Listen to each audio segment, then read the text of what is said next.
চাঞ্চল্যকর CCTV footage উঠে আসছে আমাদের সামনে। কিছুদিন আগে মিলননগর বাস স্ট্যান্ডে যেই ঘটনাটি ঘটেছিল, অর্থাৎ দুর্ঘটনাটি ঘটেছিল বাইকের সঙ্গে এক পথচারীর, তার নাম লক্ষণ রাজবংশী। সেই লক্ষণ রাজবংশীর সেই অ্যাক্সিডেন্টের সিসিটিভি ফুটেজ উঠে আসছে আমাদের সামনে।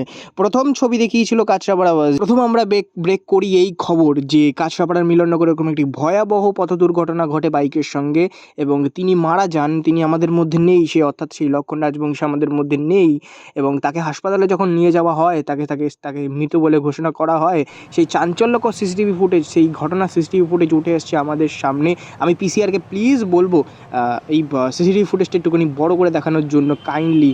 আমরা দেখতে পাচ্ছি যে বাইকের সাথে তার অ্যাক্সিডেন্টটা হচ্ছে, ধাক্কা লাগছে, সেই উঠে বসছে, কিন্তু তাকে প্রাথমিক চিকিৎসা করার পর যখন তাকে হাসপাতালে নিয়ে যাওয়া হয় তখন তিনি মারা যান বা তাকে মৃত বলে ঘোষণা করা হয় হাসপাতাল কর্তৃপক্ষের তরফ থেকে।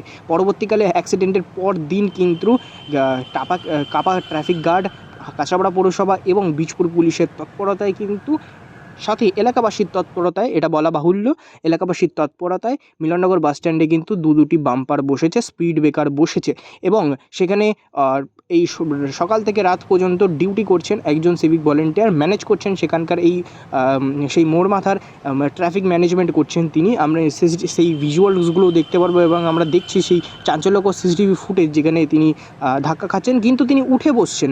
এবার বিষয়টা হচ্ছে যে এই যে উঠে বসার পরেও তাকে যখন প্রাথমিক চিকিৎসা করা হয় তিনি তখনও পর্যন্ত ঠিক ছিলেন, কিন্তু পরবর্তীতে যখন তাকে হাসপাতালে নিয়ে যাওয়া হয় তখন সেই হাসপাতালে নিয়ে যাওয়ার পর তাকে সেখানকার ডাক্তাররা তাকে মৃত বলে ঘোষণা করা হয়। আমি প্লিজ পিসিআরকে বলবো পুরো বড় করে দেখাতে সিসিটিভি ফুটেজটা জুম করে দিয়েছি, যার কারণে আমরা, এবং এই প্রথম সিসিটিভি ফুটেজ কাঁচরাপাড়া বাসের পর্দায় প্রথম ছবি একমাত্র এই কাঁচরাপাড়া বাস কিন্তু দিয়েছিল প্রথম খবরটা যে এরকম মিলননগরে মারা গিয়েছেন লক্ষণ রাজবংশী নামে একজন যুবক।